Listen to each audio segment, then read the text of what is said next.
Kita beralih ke Aceh Timur.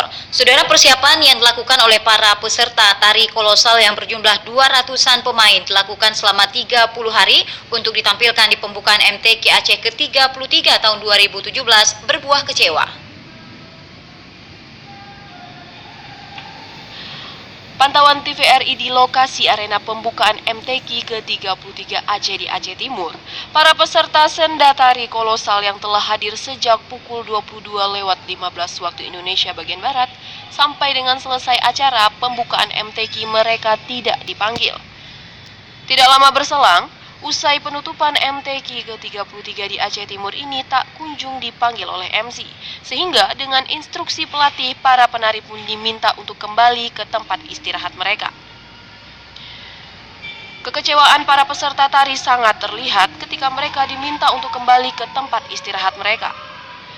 Sementara itu, Bupati Aceh Timur, Haji Hasballah, sebelum pembukaan MTQ mengatakan bahwa tidak mungkin penari kolosal ditampilkan di depan para tamu istimewa MTQ. Selain itu juga dihadiri oleh sejumlah ulama besar Aceh. Dari Aceh Timur, TVRI melaporkan.